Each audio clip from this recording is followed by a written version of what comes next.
Tell me, do we have time for another number? Oh, I think so, Jimmy. What tone do you have in mind?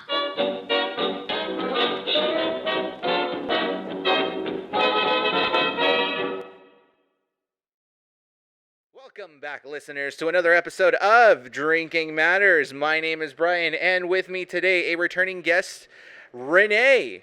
Welcome, Rene. Thank you for coming back. No problem. Glad to be back. This time, we're not in the perfect setup that is the, the comic book store. So, audio is going to be just a little bit weird, No, but you know what? Just a little bit. We'll make do. You're on your phone. Yeah. I'm on, my computer. So we're trying to make do with what we got here, especially with everything going on. Just in case if something fucked up. This might be the new norm. Yeah, pretty much, right? No, but Rene, thank you so much for coming back on to the podcast. I really appreciate you coming back on. I'm glad to be back. At this point, dude, we see each other every week because we're still running your podcast as well. Yeah. So it's busy, man. It's busy, but we make do because we enjoy this.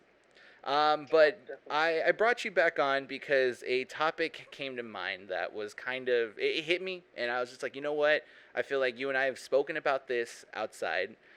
We can, I think we mentioned it partially in Keeping Up with the Nerds Variety Hour, but we really didn't tackle it. Yeah. And this is, it's a multi-layered topic. I'm trying to find the correct words to explain it, but we're basically going to be tackling, social issues and social topics within nerd culture. This has to do with the way gender is being used in, gaming, comic books, nerdy TV shows and stories, mental awarenesses or mental health issues, sexuality, ethnicity, culture, every aspect that, we have to deal with on a daily basis. We want to try to discuss this and kind of give you our own perspective of what we think. I personally wanted to bring it on my podcast because it is I want to try to make it as casual as possible. I think it's very important to establish before we move on that these are pretty much going to be our opinions and our takes on them. By no means are we any way representing anything that we're going to be talking about. I want to handle this with the utmost care and respect, especially, knowing that there are people out there that are going through certain things, certain issues, certain illnesses, that we are going to mention in this podcast. Yeah, so we want to make sure that we are going to be very cautious discussing this. If Rene's audio is a little bit low, he is on the phone with me, and that's how we are managing to capture this. So I do apologize to listeners if it becomes a little bit muffled. I tried my best to try to work around with the audio. I'm doing what I can, guys, with what we got here. So, bear with me. Even right now, I'm still getting some spikes on my side of the audio. So if there's a boom, I apologize for that. I don't know what to do. I'm trying to do what I can. So thank you, guys. Rene, again, thank you for showing up. Are we ready to dive into this topic? Let's do it. All right. Drinks at hand, comfy in our own places. We're pretending we're at the bar. We're drinking. You got your water. I've got my beer on here. Let's do this. All right. So, the first thing I do want to talk about, and I did give you a little bit of like a heads up of pretty much how I wanted to approach this. We're going to be approaching this on we're going to split this up into 3 different topics. So pretty much we want to handle, gender usage within nerd culture. Then we'll move on to mental health issues and illnesses and awarenesses and sexuality. And then the last point will be ethnicity and culture. We're not grouping them necessarily because they're any way related to each other. I pretty much wanted to group this conversation this way because I feel like we can kind of tackle the topics together. Not because they're related to one another, but because I feel like it's easier to just kind of have a flow of conversation here. But again, no means any relations to anything. This is just me trying to organize it in the best possible way to structure this podcast in an organized manner. So just in case anyone gets offended by it, I do apologize, but that is pretty much how I want to approach this, again, to have an organized conversation between the two of us. So let's go ahead and start with gender usage in nerd culture. I pretty much brought this up and I want to hear your side of the story. But I pretty much started thinking about this, Rene, because of the Ubisoft event that just wrapped up a Mm-hmm. couple days ago, prior to this recording. I think I told you about it when we first started recording the episode last week. But they pretty much showcased Assassin's Creed Valhalla, and then they kind of did little interviews here and there with IGN and GameSpot. And one of the big topics at hand was that Valhalla. Or actually, before I go on, are you familiar with the Assassin's Creed franchise? I do know of it, yes. Have you not? Have you played any of the games? I've played some, but not a lot to say that I'm like an expert. But I do consider like a casual fan. Which ones have you played, if you don't mind me asking? Oh yeah, I played the second one, and I Okay. played. I think it was Syndicate, or was it Syndicate or Brotherhood, where you're in London and you're Syndicate. playing like the brother and sister. So Syndicate. Syndicate. Okay. Yeah. Yeah, and then I did watch, not play, but I watched like a playthrough through Odyssey because I heard that one was really fun and I wanted to see how it is. Okay. And I ended up watching most of it, but it seemed really fun. Okay. Okay. So you have some toes dipped into Odyssey, but you've played Yeah. some of the older ones. Yeah. And Assassin's Creed Syndicate is the one, for those that don't know. So Assassin's Creed, for the listeners that aren't familiar with it, is pretty much a franchise that is developed by Ubisoft, and it has to do with the storytelling method. Pretty much has to do with a group of assassins fighting off another group of Templars, pretty much fighting within their own beliefs and stuff like that. And you pretty much take on a protagonist from different points of time. The first one was Altair during the Crusades. The second one was Ezio Auditore during the Renaissance. Then you have Connor, which is a pseudonym for the protagonist during the Revolutionary War in America. Assassin's Creed Black Flag, I cannot remember because I didn't finish that game. It actually was the game that kind of took me off the rails for a second on Assassin's Creed. Then you have Syndicate, which is London. So, point being, you have a franchise that pretty much visits important key points in world history, and you take on the role of a protagonist, usually an assassin, and it tells a story of pretty much that person going through either their own revelations or trying to fulfill the necessary goals of the order that exist at that time. So you will know a little bit more about Odyssey than I do because I have not touched Odyssey at all. I just finished Origins. Really? Yes, not at all. I finished Origins about a month ago, as of recording today, Mm-hmm. and that's the only thing that I have currently relevant within Assassin's Creed. So Okay. going back to the showcase, or the Ubisoft Forward event that they just had, Ubisoft showcased Valhalla, and in the interviews, one of the big key things that they really wanted to pressure or put on there was that Valhalla, like Odyssey, was going to have a protagonist that could be both male and female. The only exception is this: whereas in Odyssey, you could play starting off as a male and then finishing as a male, or a female and then finishing the story off as a female. Valhalla will have you play as a male or a female, and at any point throughout the story, you're able to switch genders. Mm. Yes, because okay, so that pretty much is the entire setup to this whole Valhalla situation. There are reasons as to why they wanted to do it. Yeah, so there are reasons as to why they're allowing this to happen. They've also said that you pretty much have multiple love interests of any gender in Valhalla.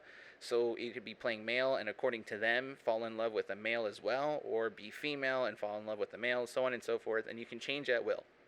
The reason as to why this is happening is because the Animus, which is the device that's used to go back in time to read the DNA of the person to, pretty much figure out what role the assassin did at that time, has a new kind of thing that allows you to swap genders at a certain time. And according to the interview, this is really digging into the lore sci-fi aspect of the story.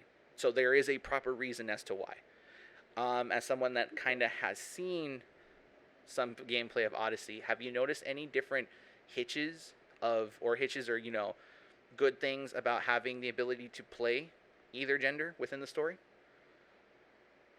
Well, yeah.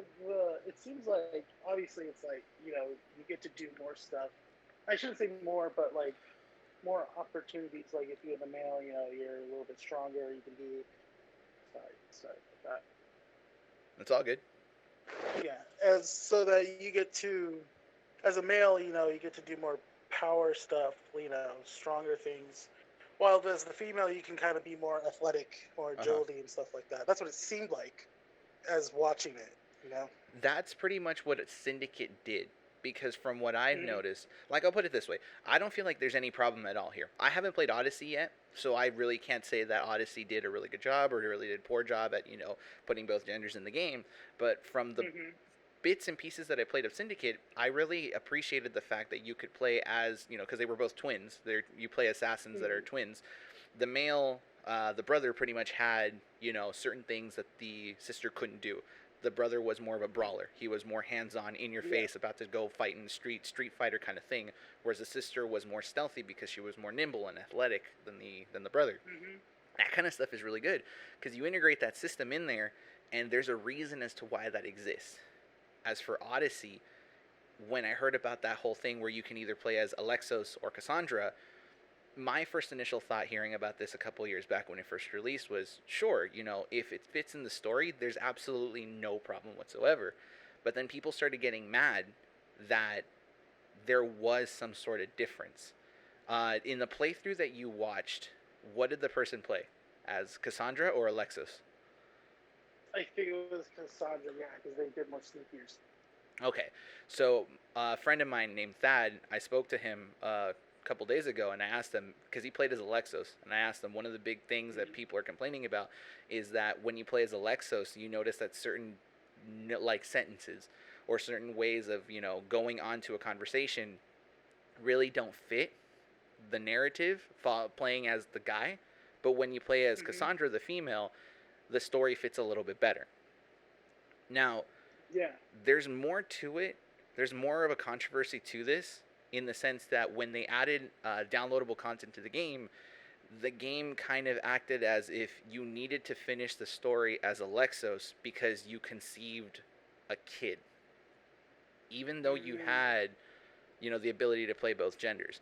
That's where I draw the problem, because now you're kind of, it makes it seem like you're appealing to an audience that doesn't really want to play the game, and you gave up trying to Mm-hmm. tell a story just to appeal to an audience.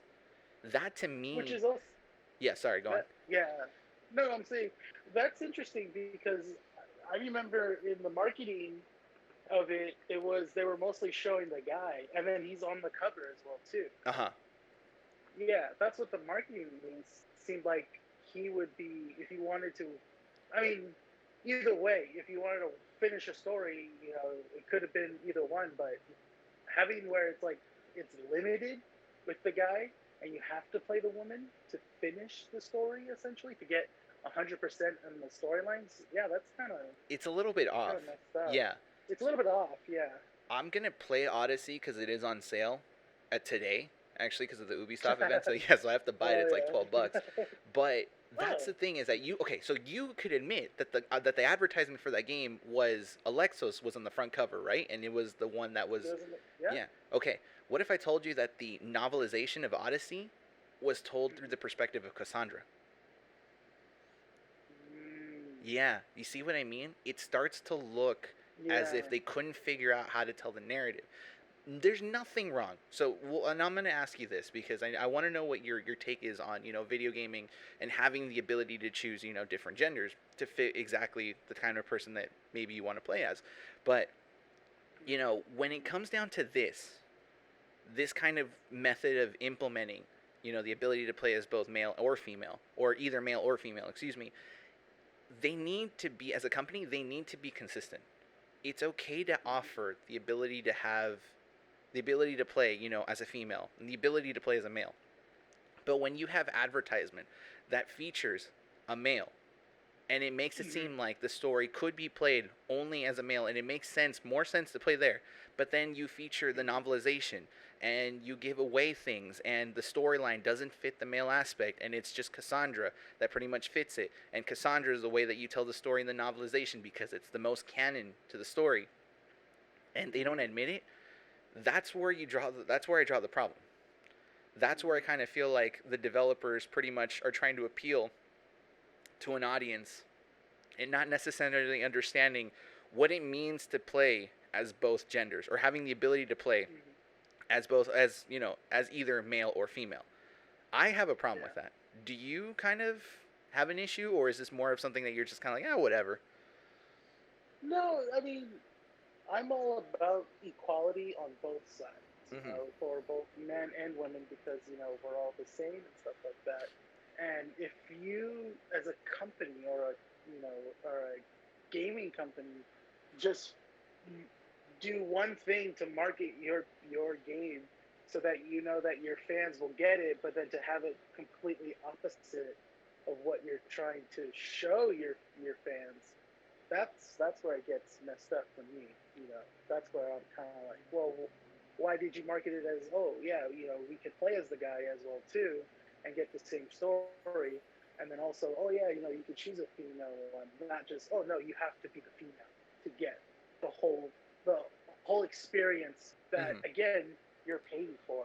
You know? Yeah, exactly. For me, it just comes down to the storytelling.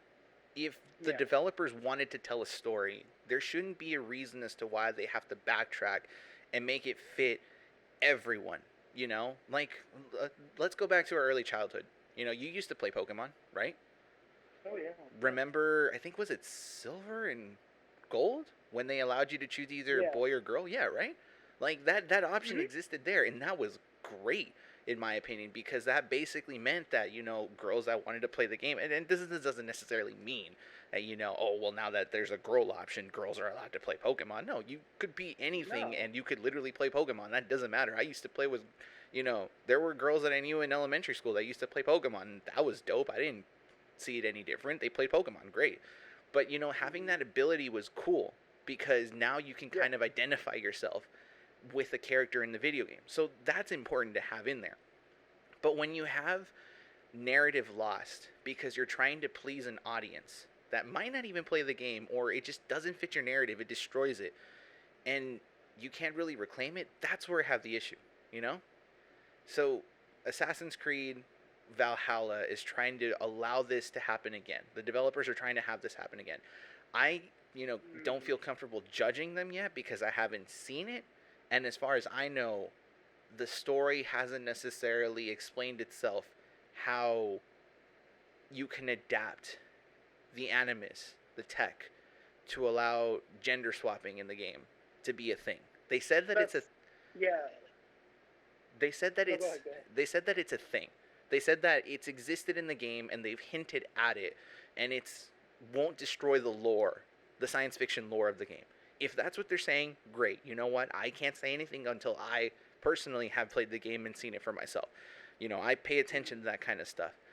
I haven't seen it. I wouldn't be able to say. But if Odyssey, when I jump into Odyssey and I want to play as Alexos and I notice that the story's a little bit of a hiccup just because it doesn't necessarily fit the narrative and they could have just made the game follow Cassandra, I would have had no issue with that.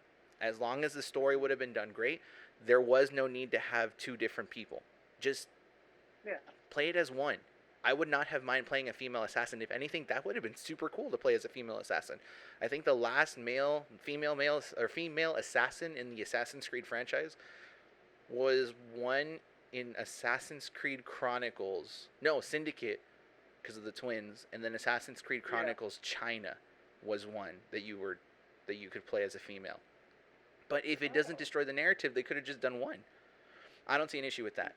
But a game that you can relate to, because you and I talk about it a lot, is Rainbow Six Siege. Yes. Okay, so do you know about Twitch? About with Rainbow Six Siege or just Twitch in general? No, Rainbow Six Siege, the operator Twitch. Oh, Twitch. Oh, yeah, I'm sorry. Yeah. Yeah. I know, It's like the look company, at the my- streaming service? Yeah, I was like, because you said Rainbow Six, you paused in Twitch. And Twitch. No, the operator Twitch. The operator Twitch. I Mhm. have played her. She's not my favorite operator, but I do know my group does play with her a lot. Do you know anything about her her Like her bio, story? her lore? Yeah. No. Go ahead. She is the only female to get into the counter-terrorist group in the French counter-terrorist group, Gigna. Mm. Yeah. So Oh, okay. according to Ubisoft, Gigna is male only in real life, but they implemented Twitch as the only female to be in that counter-terrorist unit. And it's kind of cool because I want to see if it's true or not. I have to see if I can find it again. But apparently, Gigna had no actual issue with that development. They said, yeah, it's perfectly fine because according to the bio, Twitch was actually pretty good, like one of the top candidates. And so that's why they let her in. So I'm like, yeah, that's kind of cool. So, again, if it fits into the lore and it's not forced, I never see an issue with gender usage in games, especially now moving forward where the gaming audience and the nerd culture is massive. It's growing. You want to include more people. For me personally, though, there has to be a right way. There has to be the correct way where it doesn't feel like it's just being sold to people. It has to have meaning. Yeah. You know? I mean, do you have any other thoughts behind that? No, I mean, I totally agree with you. Like, you can't just throw it in there just for, for the sake of, oh, this is going to appeal to everyone. But then when you look at it, it just looks forced. It doesn't look like it's naturally, organically, these characters are in here, and stuff like that.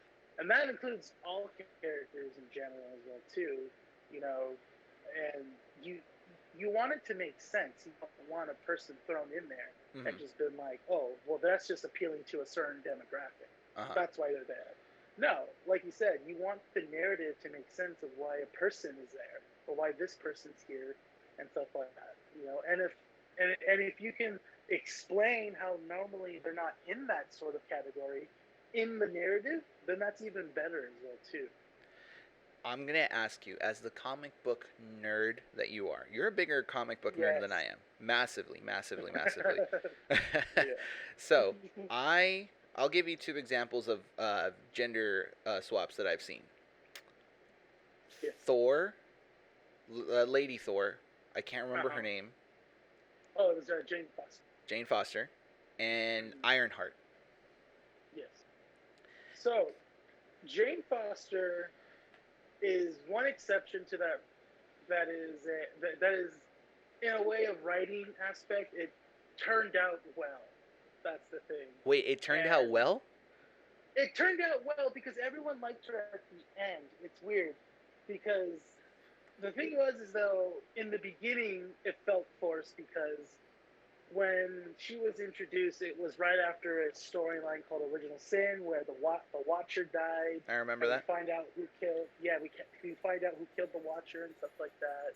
And then Thor was talking to Nick Fury, and Nick Fury whispered something in his ear, and then Thor automatically dropped the hammer and felt unworthy.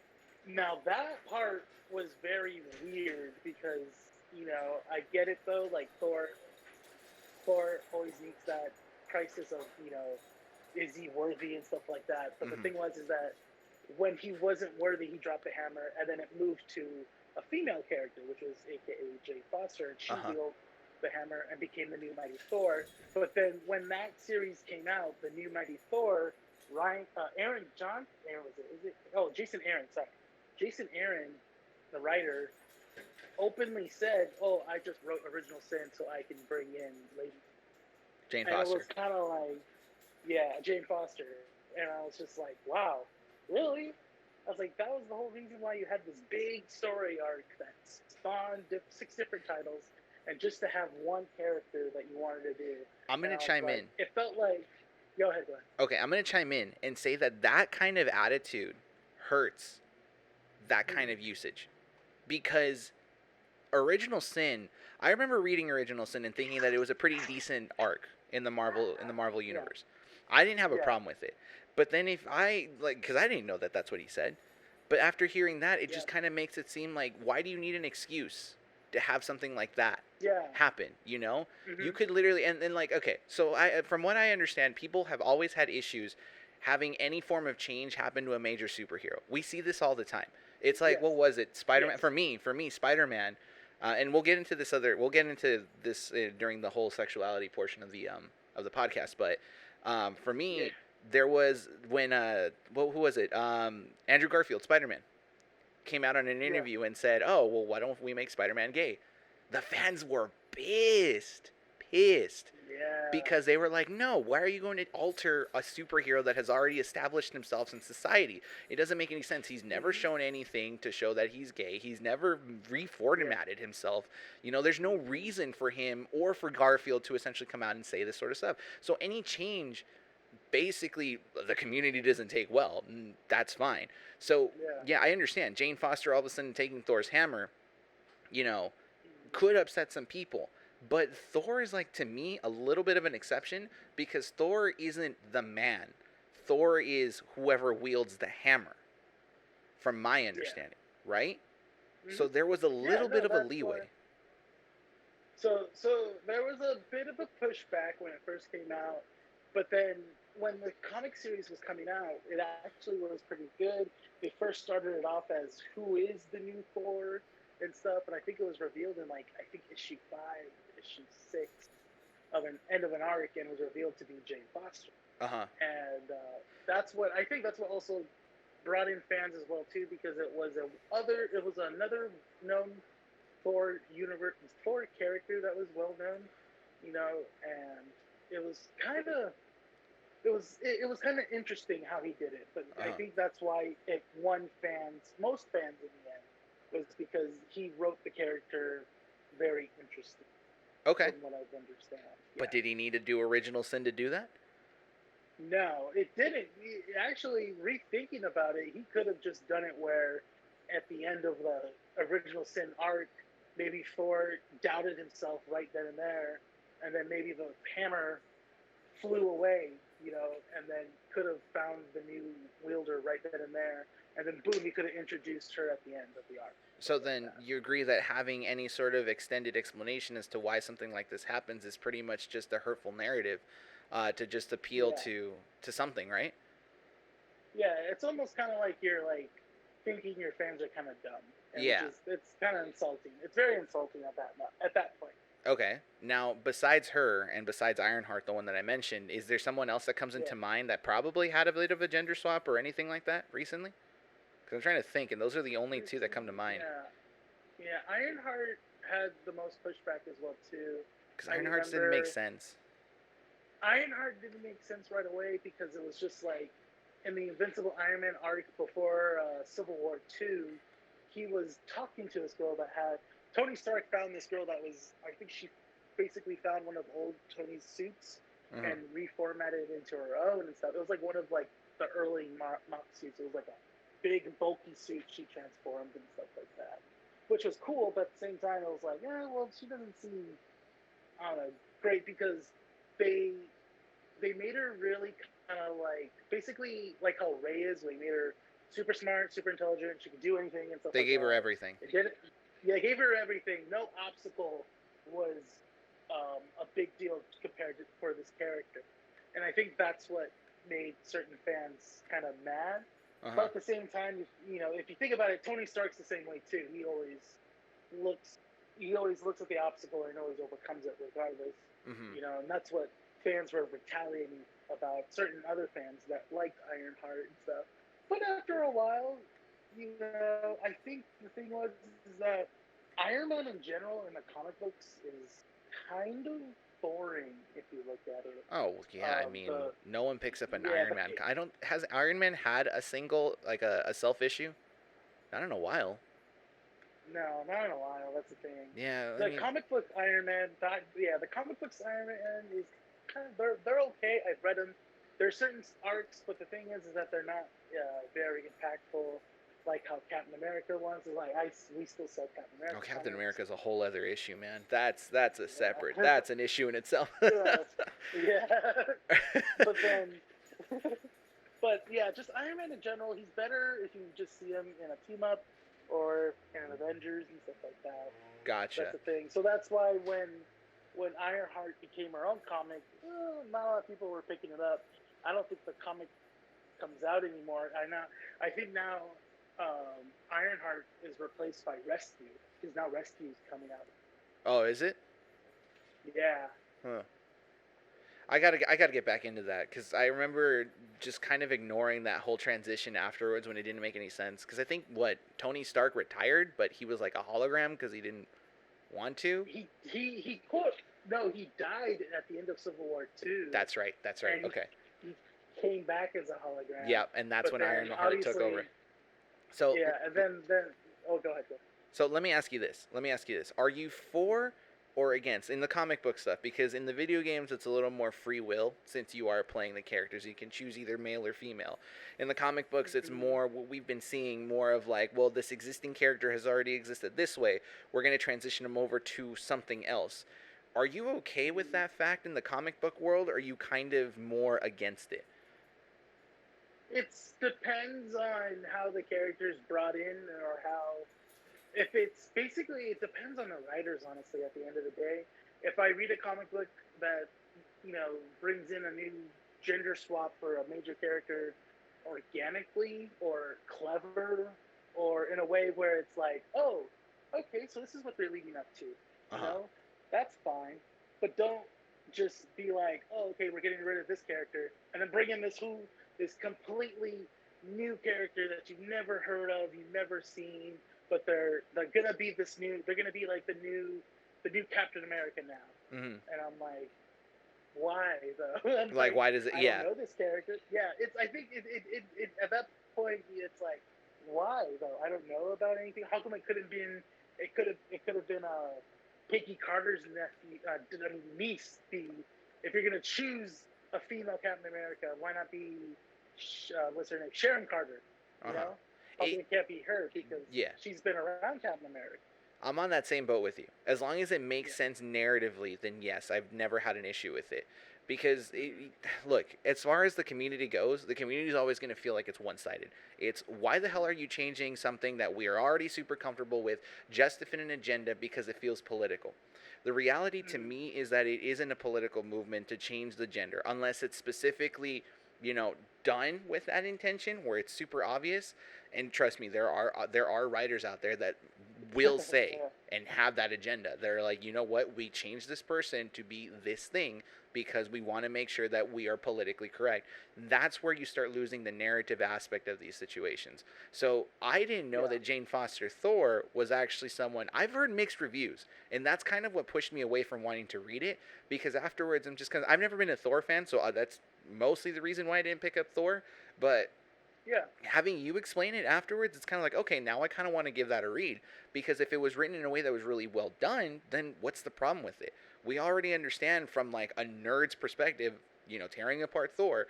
Thor isn't the man. Thor is the hammer, or is the person wielding the hammer. Because there's been different Yeah. iterations of Thor. So we understand that Jane Foster could be Thor. There's no problem with that. But Iron Man, we know Iron Man as Tony Stark. And when you give someone else the mantle, Ironheart, who basically was meant to replace Iron Man after he died, that's where you start to have a little bit of a problem, because now you're trying to fill a void. Because Ironheart was she was a young African American female? Uh, yeah. Yeah. Okay, we have to be careful with that one because I don't know if she is African American. I'd have to look it up, but she is a black young intern, right? Hmm. Something along the lines Yes. of that. But essentially, she was made to I replace. think she's like, yeah, she's like 17. I think Yeah. she's really young. She's Mhm. supposed to be like 18 or 17. Yeah. And it just didn't fit. Like, I remember reading her introduction. I was just like, no, this is something just doesn't feel right. It, it just needs to fill the narrative. So I am 100% with you on that. To move Hmm. the topics along, because I don't want to run short on Yeah. time, we're going to move on Go to for it. the mental health awareness, illness, uh, topic, as well as sexuality. Um, Hmm. you know what? I'll even include this social issues and social awareness as well, just because of Okay. this reason. So in this segment here, pretty much, um, it's important to kind of figure out, because I feel like when we talk about like comic books and video games and things that we can relate to, people that aren't really accustomed to looking into this community kind of look at us as just kind of being kids reading these books and stuff like that. And we've talked about it because I think in one of the Yeah. episodes of the comic book, you recommended Watchmen, which I think I'm like a third of the way done of the book. I swear to you, I'm a Yeah. third of the way done on that book. But you told me like, yeah, it's like super relevant to its time. It was written in the 80s, but like right now it's really relevant with what's going on. And the series is really good, the one that's on HBO. And I'm like, cool, okay. And Yeah. so when I tell people about this, they're kind of like, oh, well, what the heck? Well, I thought Watchmen was just like the movie. It was supposed to be like superheroes and stuff. The one that came out, which one was it? Was It was a movie that came out like Oh, 10 years ago. yeah, yeah. It Yeah, came something out, I like that. think, in like 2008, 2009, I think. Yeah. Yeah. So it's like no, but then the more I started reading on it, it's like oh shit, like this stuff actually kind of does relate to kind of like real, situations, current Mm-hmm. and past. And one of the things that I've kind of the reason I really got into comic books and stuff like that, Mm-hmm. mainly as a kid, and this doesn't have to do with the mental illnesses and stuff like that, but we will talk about that. For me, the character and superhero I always related to was Peter Parker. And that was because Peter Parker was the kind of person that, was pushed away from society, didn't have friends, was always the weird, nerdy kid that didn't socialize with anyone. He didn't really believe in himself. He didn't understand what it was to be someone with responsibilities until his Uncle Ben died. We all know the story at this Mm-hmm. point, but that's the person who I Yeah. related to. More now than ever, when people are starting to make mental illnesses and mental, situations a little more apparent, um, I think it's important to kind of take a look at, you know, what we can see within nerd culture that allow people Mm-hmm. to relate to these characters and stuff like that. Before we actually began the podcast, I think this is the one that you and I had a little bit more trouble trying to figure out how we would approach it. I Googled it, and apparently, some of the Marvel superheroes that we know have mental issues that, or not mental issues, mental illnesses. I guess Yeah. there's a correct term. I don't want to offend anyone by not saying it correctly, I but think I think mental illnesses is a safer way to say mental illnesses is a safer way. So it. there were some of them have mental illnesses that I wasn't even aware of. Mm-hmm. The one that struck me as kind of like, oh yeah, that's right, Moon Knight. He has dissociative Yeah. identity disorder. I didn't Yeah. even realize about that. I actually didn't either until realizing that I think like a year into knowing about Moon Knight and how basically he is a more like people would tell me he's a more mental basically a Batman with heavy mental illness. hmm That's Um, what someone told me how Moon Knight is. Batman is another example because Batman suffers from a similar, like a somewhat minor case of Mm-hmm. post traumatic stress disorder, doesn't I he? would I would safe to say if anything post traumatic stress and maybe a bit of paranoia Yeah. too. And then looking at the Like list here, oh, paranoia. That's right. That's right. And then looking mm-hmm. at the list here, Jessica Jones, and it hit me because I remember watching the Jessica Jones TV series on Netflix, Good. post traumatic Yeah, stress disorder. She also yeah. has that, and it didn't hit me until I saw it. I'm like, oh shoot, like that actually makes sense. So it's kind of like it's surprising, I guess is the word, to Mm-hmm. see all these superheroes that we all know, and then see Mm-hmm. them have these mental illnesses that we might not have even been Oh, aware of, and it's interesting. another, yeah. Yeah, Sorry, sorry, go on. another character. Just thinking about it right now, I was thinking about it, and the Punisher. The Punisher deals with PTSD as well too, and they Oh. do show that very well on the show as well. Yep. Of him constantly remembering what happened, what he did in Iraq or Afghanistan, and then also remembering the death of his family. Ooh, that mixed Um, in. Another one, Scarlet Witch, psychotic Mm. break. Yeah, Oh yeah. just because Oh, of her emotional trauma. Jean Grey as well too, because she had the Phoenix in her. Like, it's very. She couldn't know. She didn't know what to do. Remember, every time she had the Phoenix, she always had a bit of a mental problem, like trying to figure out what's going on with her. Hank Pym with what is it? What did it say here? Bipolar disorder. Oh, yeah, because he was also Giant Man, but then Ant Man, and then also he was the Yellow Jacket.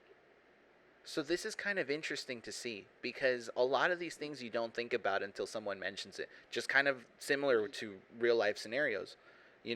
When we think about people that suffer through depression and stuff like that, a lot of times you hear most people that go through it don't quite necessarily mention it until it's too late. One person that comes to mind Yeah. is Robin Williams. Robin Williams went through depression and then he ended his life because he couldn't find an exit out of it, and it kind of goes alongside this as well where a lot of these superheroes, and I'm going to say it, I'm guilty of it, of not necessarily really noticing a lot of these different things, but it's like you see these superheroes and they even go through their own things which is interesting and also I think very. I guess I could say I can appreciate it just because we can find a little bit more of a relation to these people, these fictional Yeah. characters. And that's the thing that's very important when it comes to, nerd culture, is that sometimes when we read the comic books or play our video games and listen to the stories that, we follow, the people that we play or whatever, or we watch or we read, you want to have some sort of relation. Like I said, Peter Parker was mine. Do you have one that you kind of closely resemble to, or you look up to, or, you know? For me, it always is a cross between like Spider-Man and then also I think I think because I look at Spider-Man in a different way. For me, it's always because it's the Peter Parker aspect where he wants to kind of just like live a normal life with no worries, no no uh, no trouble, Uh huh. because he always wants to keep those things separate. He wants to keep Spider-Man separate and Peter Parker separate. And then when it comes to his Peter Parker life, he still wants to be normal. He still wants to have a relationship, wants to have a good job, but then it's just something always gets in the way, and that's Hmm. his Spider-Man life. And I think that's how I confine in Peter. That's how you can It's confine in just those. Yeah, yeah, in those characteristics for Peter Parker that is that makes he always wants to just be a normal guy. that makes sense. That makes sense. So Mm-hmm. mental illnesses and awareness. That's an interesting one to take a look at. I think like I after this I might have to look into it a little bit more to kind of get Mm-hmm. an example to kind of get a better understanding of this. And uh, what was it that you mentioned? I don't know if this is gonna fit into it before we move on to the sexuality aspect of this portion Mm-hmm. um, of the segment. But you mentioned Snowball and Safe Space were two other people. No, Snowflake and S- Safe. Snowflake and Safe Space. Yes, yeah. I mentioned those characters because um, those are characters that are going to be new into the new comic book. I guess they're trying to put out called New Warriors for Marvel, putting out these non-binary SJ, and they're calling them non-binary SJW They characters. actually So labeled them that way? yes, Okay. I didn't. We looked this up like before we yeah. started because you mentioned it last week, and I'm like, okay, so let's look them up. It'd be interesting to talk about because Mind you, this was mentioned. I think, like, I remember reading about this in March. So this was before everything was shut down, and so the comic book was supposed to come out in April, but now they're taking more time with it, and they're trying to put it out in a not better way, but make sure that when it does come out, it doesn't offend anyone. But I find that hard to believe right now, just by the name how of the straightforward it characters. is. It kind of is because you have a character named Safe Space, and they're already labeled as SJW superhero, Okay, non-binary. I'm Yeah, gonna play devil's advocate and say that sometimes it's necessary for writers and publishers to be as straightforward with the audience as possible. Not for money's yeah, sakes, but because I mean, look at what we just said. We were very blind to the fact that some of these heroes that we grew up with had these mental illnesses that we weren't even aware of mm-hmm. until it was explicitly mentioned to us. So yeah, sure, why Yeah, not? If a publisher or writer needs to be as direct as possible to its audiences and say, you know what, Snowflake and Safe Space are two superheroes that pretty much exhibit powers resembling to their name. They are yes, binary, non-binary, right? Was it yeah, non-binary yeah. They're non-binary. SJWs? Yes, that is SJW. that is an argument that we can put out there that they need to be as straightforward as possible to make sure that the audiences that it's trying to appeal that or that are trying to appeal to understand the direction it's heading towards. Now, Yes. let me go back to the side that let me go back to my natural side. Which isn't bad, but it's still like I really don't like this at all. And the reason Me neither. okay. I'm on the same page. So go ahead. Don't worry. You're not alone. Okay. I feel the same way. The only reason I don't like this is because it's so direct that it almost feels like an insult. It almost feels as if the publishers really made the writers just go in and be like, look, we need a new audience that wants to pick up a comic book. We have all these people that are arguing, saying that they can't relate to any superhero that exists in the Marvel Cinematic Universe. Let us bring someone that they can as straightforward as possible. Insert the New Orders. Yeah. It just doesn't feel right at all. And I am It sorry, doesn't. but it just doesn't. The thing is that when you have these characters named Snowflake and Safe Space, you know, and they are SJW superheroes. The thing is that it doesn't sound like these characters are going to be taken seriously. No. Just by their names alone, that's the thing, is because they're what their names are as well. I'm thinking far into the future, and it's like these characters are not just going to stay in one book. These characters are going to span into the Marvel Universe because that's what the Marvel Universe, or at least Marvel Comics, wants to do. They want to expand and have these characters interact with one another. Oh, they will interact. Obviously. Yeah. Yeah, because I mean, obviously, you know, when Miss Marvel was introduced, that was great, you know, because it was like, okay, we get to see her.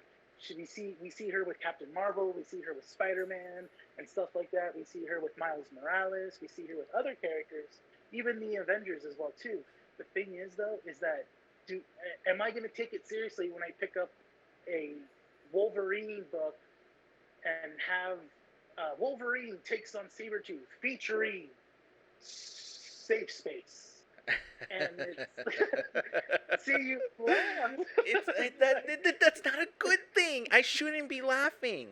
That's the problem. Like that's the thing, is that, like, you're right. You're 100% right. It's like when it just doesn't have the intended message in general, and you're just kind of like, why? Like, that's where it's kind of like, what was your purpose for this? I understand that it's trying to be as direct as possible, but still, it's like, no. Like, you could have gone any other direction. I don't think that people, your loyal audience will not hate it if it's done right. Your loyal audience will actually sympathize with it and make it advertisable to other people. I do that all the time. Whenever someone comes up to me and says, like, oh, well, you know what, I'm trying to look for a character that I can relate to, but so far it kind of seems like all of the Marvel superheroes are misogynistic, or, you know, I can't necessarily relate to someone because they're not necessarily my ethnicity, or so on and so forth, I reach out and I say, you know what, you can totally find a character that you might be interested in simply by reading this character, or this character story, or this story arc, and there is stuff out there for everyone. The fact that this is really straightforward, sorry, I moved my mic. But the fact that this is really straightforward and it just kind of has like an offensive, insulting tone to it, that it's so direct, I don't feel like it helps out. It does. I'm sorry, it just doesn't help out. It doesn't. Now. It doesn't. And. Go ahead. No, go on. Go ahead. Because I'm going to transition to the next topic. I was just. Oh, okay. Well, okay. You want? For me, my closing argument in this is just like, just make characters that you guys feel like they're gonna have a good impact in the universe of Marvel Comics. But then also, I get it, you want to appeal to every single person, but sometimes you can't just throw it in there. You have to take your time. You have to do research and stuff like that, and, you know, just do it in a smarter way. Exactly. Than just putting it out there and hoping it sticks. Exactly. Because that's not going to work, especially in comic books. Oh, it doesn't work out that way. Because people will remember. Throw something on the wall and just hope it does stick. Because people will remember. People will remember and look back on it and look at it as a failed project if it is. Almost insulting to a way. And going on with that tone, we can even approach that with the same mentality when it comes to sexuality and the nerd culture. Integrating that into nerd culture, whether comic books or video games and or TV shows. I pretty much have 3 different examples laid out. One that is done very poorly, one that's done kind of like questionable, but it's like, it's not hurting one, but it's like kind of questionable, and then one that's kind of like, okay, I can see why you implemented it this way. There's really no need to, like, for people to be offended. Do you want to go from positive to negative, or do you want to go from negative to positive?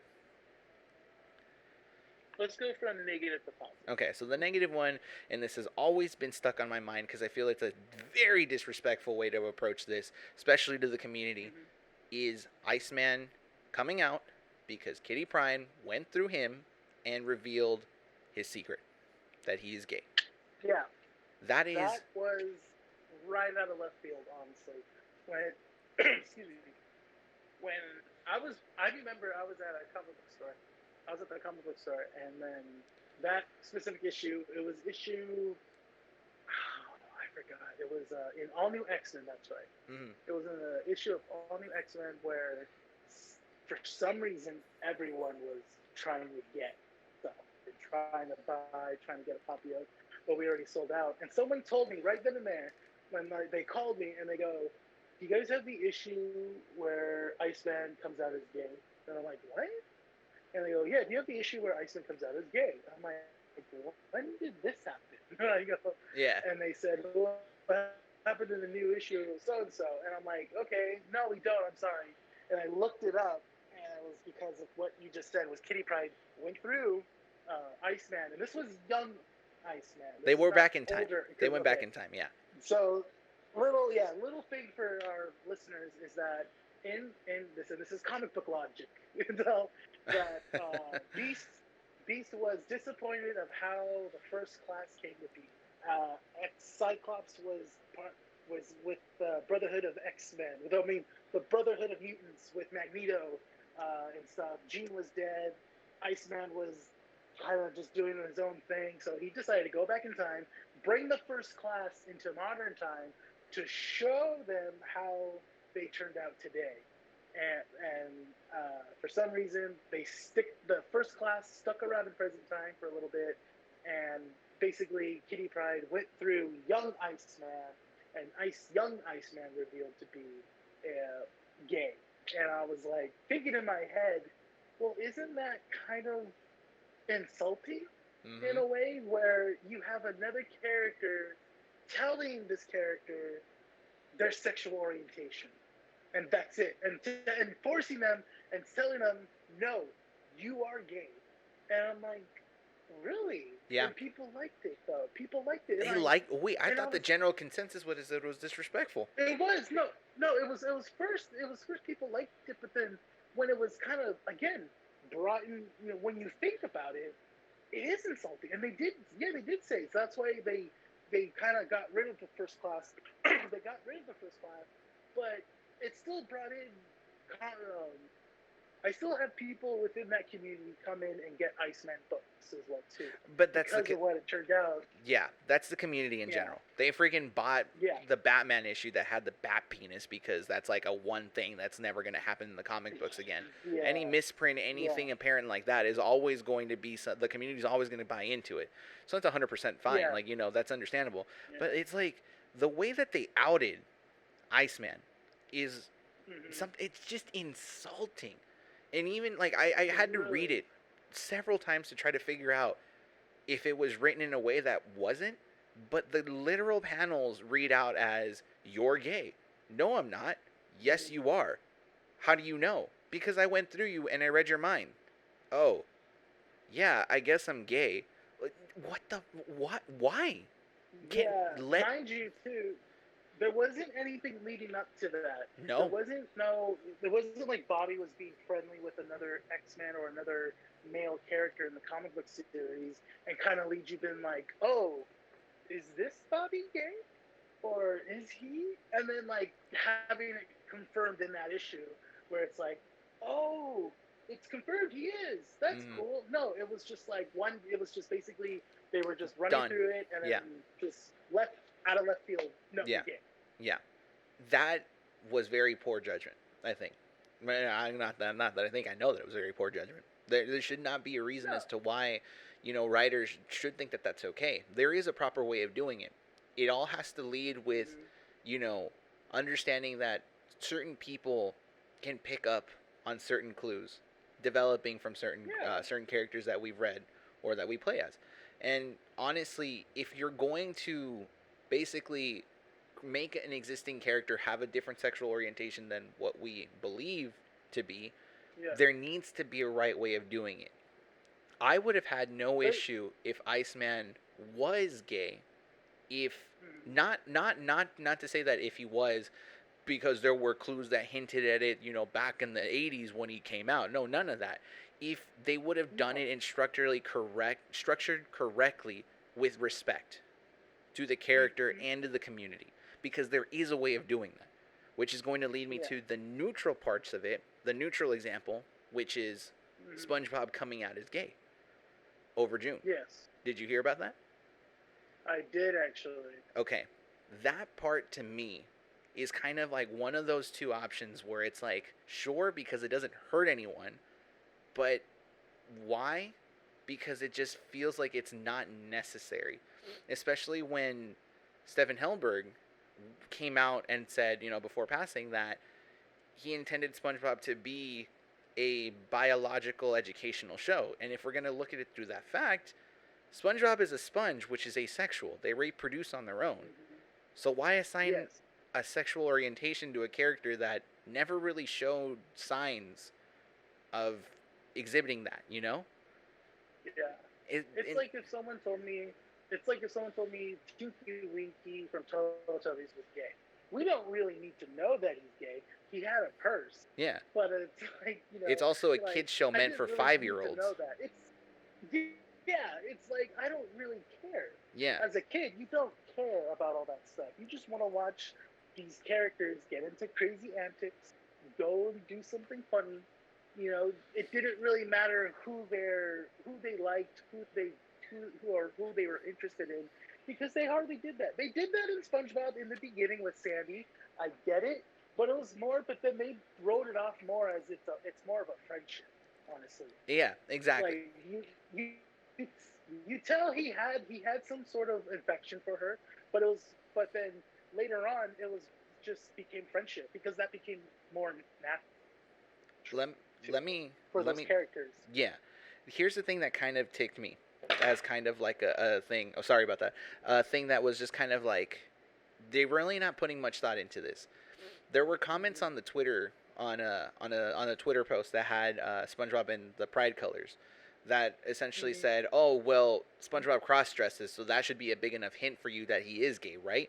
Okay, I'm sorry, but when is a simple action like that representative of an entire community? If anything, I can't speak for them. I'm not going to speak for them. I shouldn't speak for them because I'm not a part of that community. No, but that's I would think, at least, that is insulting in a way to say that, if you cross-dress, you're automatically labeled as gay. Not okay. That's basically a cheap answer. It is honestly a cheap answer. And if we're going to drag back this into the whole, like, oh, well, he is a sponge, so he's asexual, there's literally an episode where SpongeBob breaks his own ass and then, locks himself up at home and says, "Oh, well, what are you going to do for food?" "Oh, I'm just going to breathe. I'm just going to filter feed." So we're going to use science now? So, but also SpongeBob has parents, male and female. Uh-huh. He also has 2 parents. So how do you explain that? Okay. Like, if you're going to use that, that's the thing. Like, oh, yeah. That exactly. Which brings me to this point. No, yeah, you're 100% right. You are 100% right. He does have parents, so that means that technically he isn't asexual. But here's the thing. This is why I say that it's a neutral example. Because at the end of the day, it doesn't affect you, and it won't affect me. SpongeBob has had multiple seasons. I think it's at like season 13 at this point. And never once has he had, never once was there an episode where he, like, essentially goes out on a date and solidifies the fact that he's gay or anything like that, at least not in the most recent ones that I've seen. There's never been anything like that. So at the end of the day, for me, when I still turn on SpongeBob, I'm not going to be affected by the fact that he came out.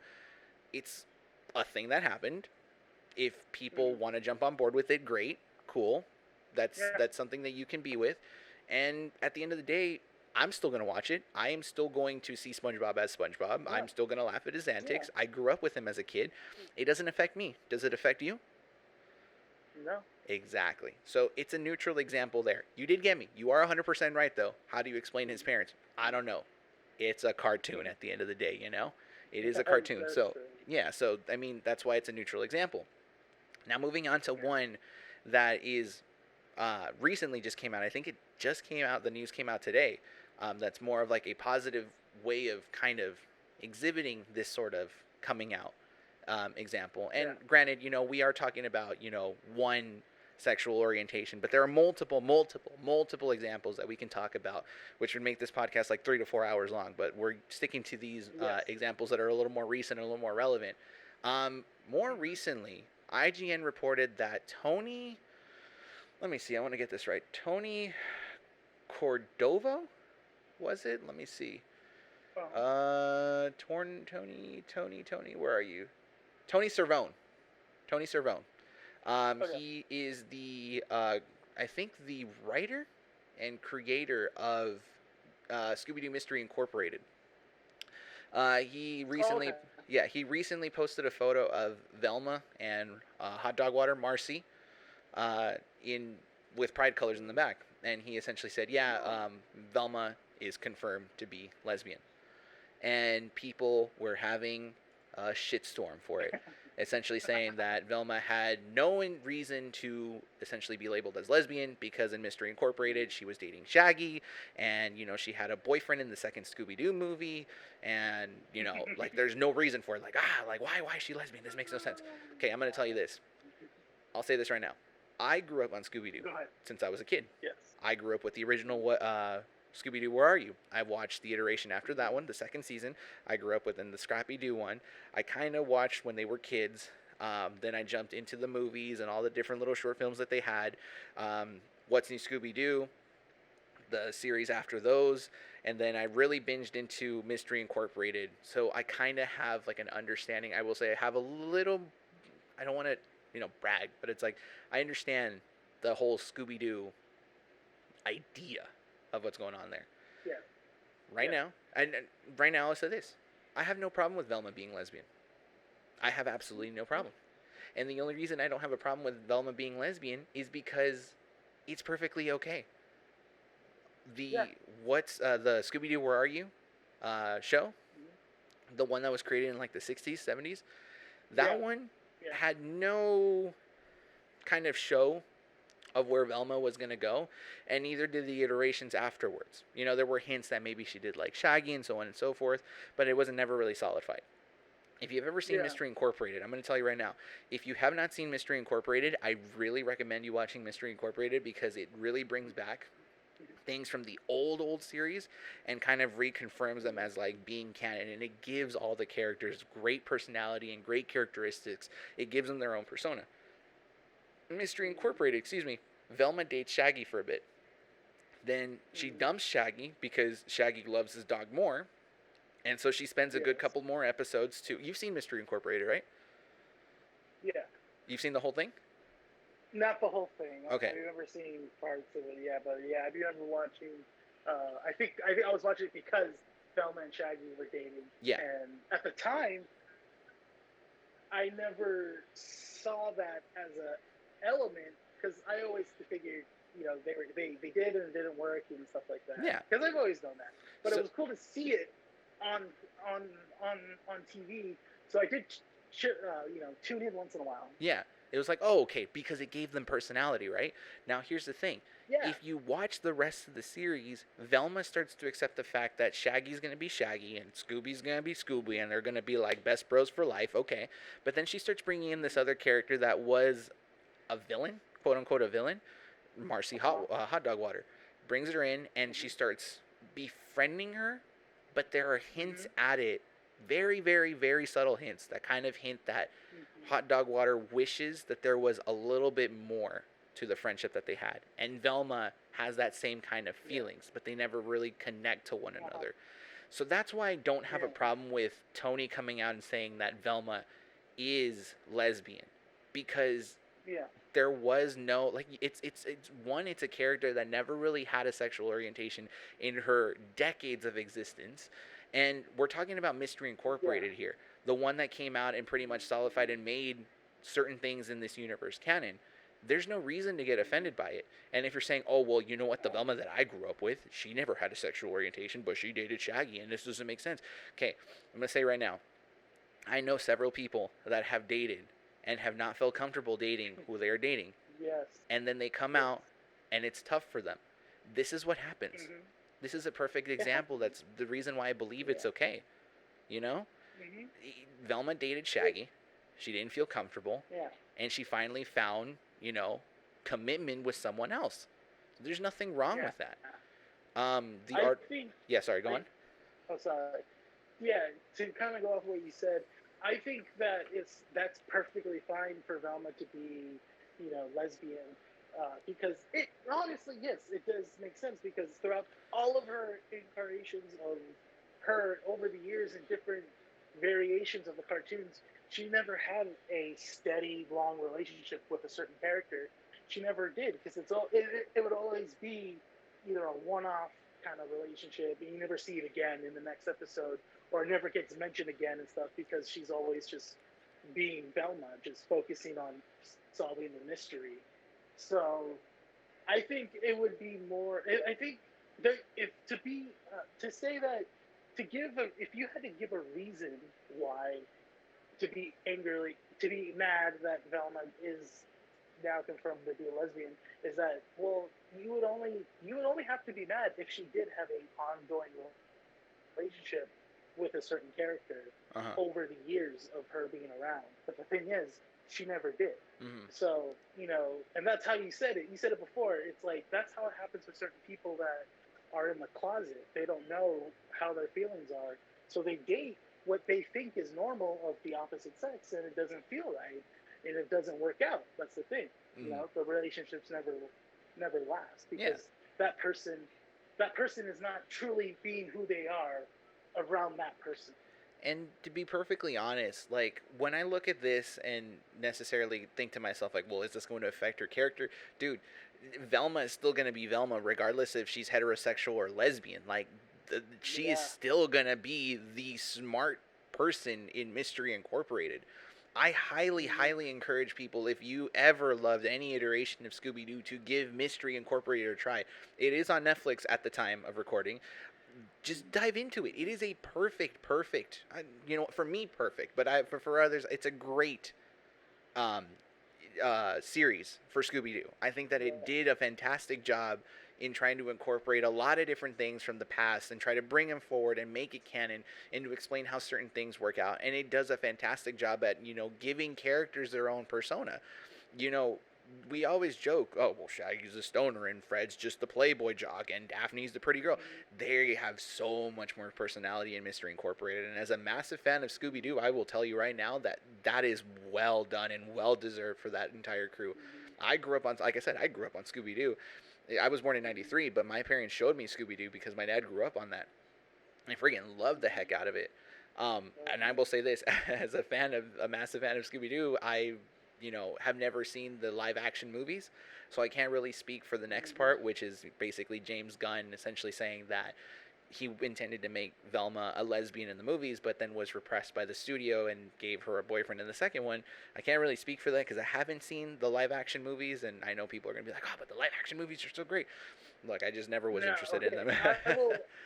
I will mention something about the live action movies. So yeah, in the first live action movie, Fred and Daphne are together, obviously, in the beginning, but then they have this thing where this time span where the Mystery Incorporated has broken up, and Daphne and Fred are no longer together and stuff like that.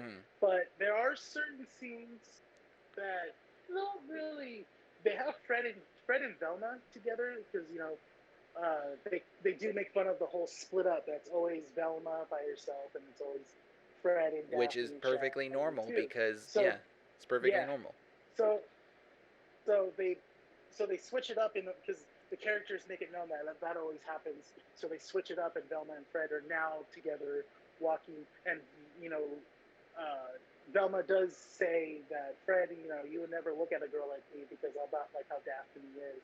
And then and then Fred says, don't talk to yourself like that. He goes like, smart chicks like you turn me on too. And that was it. They never really. But she still gave like a little. I remember that part because she still looks at him like, okay, like freak, whatever. Yeah. I mean, at the end of the day, go on. It doesn't. Yeah. So like she never showed. And then she did have a love interest in the first movie. But that ended up being because the guy was like a demon dog, that demon thing or whatever like that. And then like at the end they did get together. But then again, again, it was never mentioned in the second movie because in the second movie they wanted her to have an exact love interest, which was played by AKA Seth Green's character. Mm-hmm. You know, and he played the same nerdy type of person too. And then again, you know, it was just like I don't know, it was just washed away at the end again. You know, I guess because it didn't feel with seeing Velma, it always felt forced Yeah. when it came to Velma's love interest that you didn't really care what happened with Because Velma Velma and was her always little interested in solving the toys. mysteries. Velma was the mystery Vel- girl. Velma's true love was finding the truth. You know, Exactly. that's Oh, what her love was. Renee, you literally just said it perfectly. Thank you. Yeah, Thank you. Thank yeah, you. 100% on that one. That is a yeah, good way to end yeah. it. I do want to mention the whole, what is it? What was the last topic? Why am I forgetting this? I am making this podcast happen, and I still cannot remember the order in which it is. Ethnicity and culture in nerd Oh, culture. I, I feel like this one is more of a quick in and out kind of thing, simply because yeah. when we talk about ethnicity and culture, we've already spoken about this in our podcast that you host. But you know, when it comes down to ethnicity and culture, there is a lot of talk that it isn't highly representative within comic books or within video games and stuff like that. I I will completely agree. Yes, You it's think that true. it isn't represented Um, as much? no. That it. I know. Well, yes and no. Because if you look at all of these well-known superheroes, if you name like name five of your favorite superheroes, 9 times out of 10, it's going to be mostly white. Because again, these characters are, you know, been around for so long. Though Mm-hmm. that's the thing, and I think that's the problem is that these characters just get more spotlight because they're longer well known. I mean, More you know, recently has it started to become more people diverse. yes, more recently it has become more diverse. Even though there has been diverse characters in the past, it's just that in the comic book industry, that you know Captain America, Iron Man, Thor, and Hulk have gotten the bigger spotlight because those characters people just ended up liking more. Black Panther has always been around. Falcon has always been around and stuff like that. Luke Cage has always been around. It's just those characters didn't really get a whole lot of traction as the bigger characters have in the Let me past, at least. let me say this. I think that the reason why that argument exists that it doesn't become as apparent and there is a bigger need for, you know, more diverse characters is because Mm-hmm. no disrespect, but the casual audience always names their superheroes to be white. You go Yeah. up to a random person who doesn't pick up a comic book as often, who just watches the Marvel Cinematic Universe and probably just watched the Christopher Nolan Dark Knight series, and you ask them, "Who is your favorite Yep. superhero?" You're going to be 100% right. 9 out of 10 times, you're going to have someone say, it's Spider Man. It's Batman. It's Yeah. Hulk.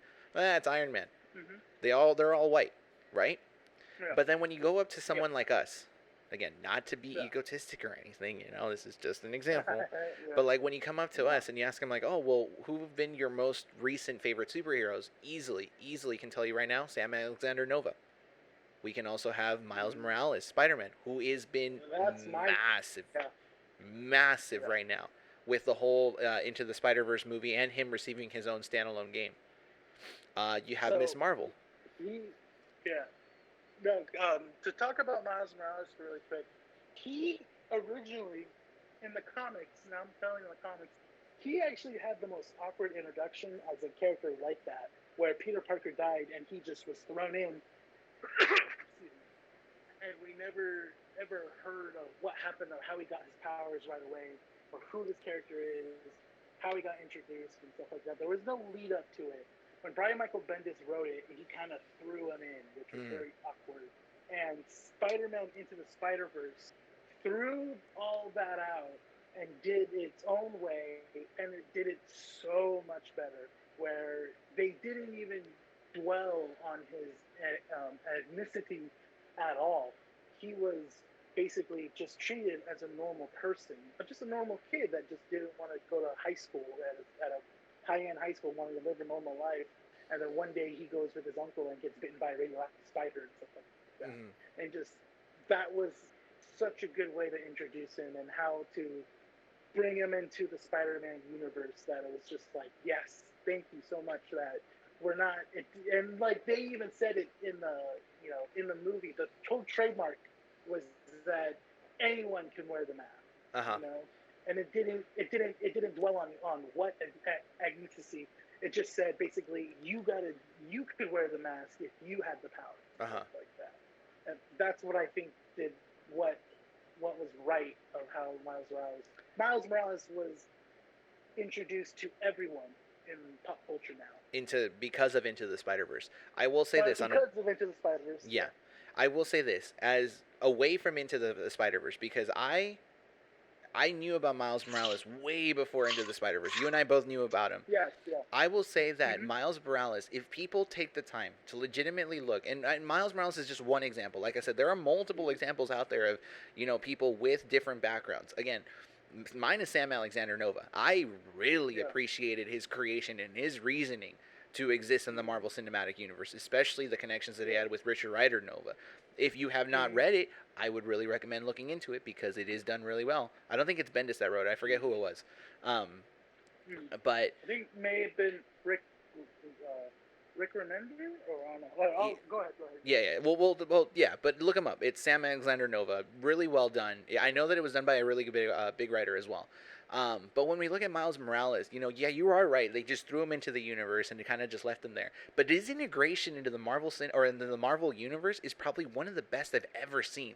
And the only reason I say that is because he was brought in as a person, not as a character. Mm-hmm. And by that I Yeah. mean that he was sympathized with other characters several different times for losing what he had.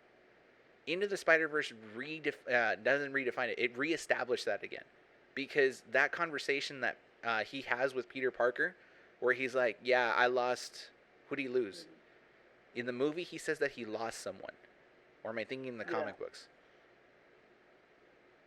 In the comic books, Because in the in movie, the he comic the books, no. In the he movie, lost he his never. uncle The in movie, the the Peter Parker didn't exist in that one, right?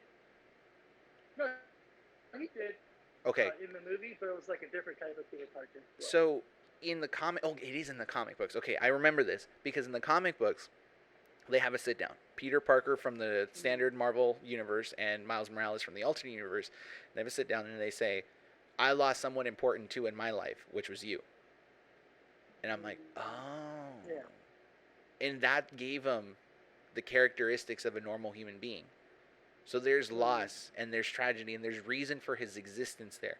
And that's really great because now you can sympathize with him and not just see him as a different character because of, his ethnicity and background. You can now sympathize with him just like any other character that exists in the Marvel universe. Peter Parker with his So social issues. Tony Stark with his alcoholism, and Carol Danvers is the same way. They all have their issues now. Miles Morales also has his issues. That made him be someone we can sympathize with and possibly relate to on a different level as well. mm, Yeah, okay, so Nova was created by Jeff Loeb. I feel like I've known him. I don't know. He wrote Batman Hush and stuff. There you go. Yeah, There you go. Probably why it was done so well. Um, that's why. yeah. Yeah. But I can see where you mean, where ethnicity and culture is a little bit lacking in our community. It is always Yeah. important to just continue to expand on it constantly. Introduction of new characters. Yeah. Um, But the thing is, though, is that now there are characters getting more of the spotlight because of either modern day pop culture and stuff like mm, that. Miss Marvel is one of the most liked character within a young demographic, along with Nova and Miles Morales and stuff. Black Panther is now a more major character in the Marvel universe now, and even all the and Captain Marvel is now a well-known character because of the movie and stuff like that. yeah. That it's getting that it's No, getting Captain traction Marvel, not Miss Marvel. now. Yeah, Captain. No, Captain. Captain Marvel. Yeah, Captain yeah, Marvel in the movies, and she still yeah. claims Captain Marvel in the comic books, but she passed on the title of Miss Marvel to a Mm-hmm. Pakistani. What was it? Teenager, a Teenager. Pakistani teenager. Yeah, Yeah, I think she's just Pakistani. Yeah. yeah. it's difficult to say how exactly to integrate all this because again, we can't necessarily speak out for everyone, you know. But I think that Yeah, it's this is important. just what we've seen. Yeah, I think it is important, you know, just to wrap this all up because we are going to hit the minute and 20 mark. Oh, shit. Yeah, I know. We've been talking for a while. It's great. I mean, whenever we're on, dude, we have the problem with your podcast as well. We always just talk and talk, and we're like, oh, shoot, we got to keep track of the time. It's all good. But just to wrap it up, it all comes down to how the implementation you know, how the implementation is done when it comes to these sorts of things, be it mental illnesses, sexuality, gender usage, um, you know, culture and ethnicity, all these different things. I think that when we take a look at our, you know, at the nerd culture that we belong to, it's the implementation. That's all that's really important into this, the awareness of it. Um, we talked about it. You know, sometimes the implementation is done so poor that it just becomes a hot issue for someone to come in and basically, you know, be toxic about it. Oh, we'll see. Why did you have to do this if it doesn't end up well anyways? There's no need to have a female Thor and all this other stuff when you're just gonna do this whole thing with that. There's always that kind of toxicity, and that toxicity doesn't belong in the community. Oh, straight up. You know, it's important to have different backgrounds in these sorts of things because this is what makes these things apparent. I think today one of the things that I personally learned was that, you know, the superheroes that we know and love share mental illnesses that I didn't even know were there. That was a big, you know, that was a big hit to me. You know, so it's important to have this sort of stuff in there. It's important to bring up the awareness. Do you have any final thoughts, Rene? Definitely. No, you said it perfectly, man. I said it perfectly. Don't say I said it perfectly, You because then got it. someone's gonna freaking quote me on that and be like, Brian, No, this was the perfect quote. Basically, you basically said everything that I do. Yeah. All right. Great episode. Rene, would you like to plug anything in particular? Just my podcast that I do with our host here, Bryan, that we do is Keeping Up with the Nerds. You guys can find us on Instagram. You can find us on Spotify, YouTube, Podbean, basically. So, but I'm sure all the links will be down and below. Bryan will be so helpful to do that. You can be so kind, Bryan. Oh, I will. Trust me. Oh, I will. I'm producing. I'm helping produce it, so I got to do all that, you know. And if you guys want to follow me personally, just follow me on Instagram at Rene Jacob. Rene, I will say that your plugins have been up to par now, my man. Like, you've gotten so much better. just great, man. We're getting comfortable in front of the mic. That's exactly what I want to see. So just to wrap this up, listeners, all the links to Keeping Up with the Nerds will be in the description below. Again, this is Rene's podcast. I go in and co-host as well and help produce the show. So if you guys are interested in following that, please check out the description below if you're watching or listening to this on YouTube. If you're on Spotify, feel free to check the description. The links will be there as well. All the socials, the YouTube, the Podbean, the Spotify, everything will be in that description as well.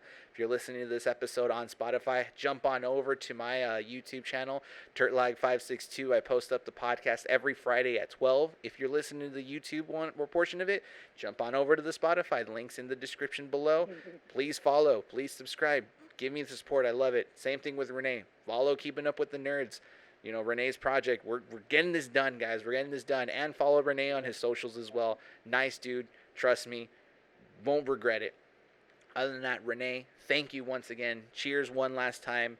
Thank you for this episode. Cheers, my friend. Cheers. And with that, we're going to wrap up this episode of Drinking Matters. My name is Bryan. This was Rene. Thank you guys for listening. Take care.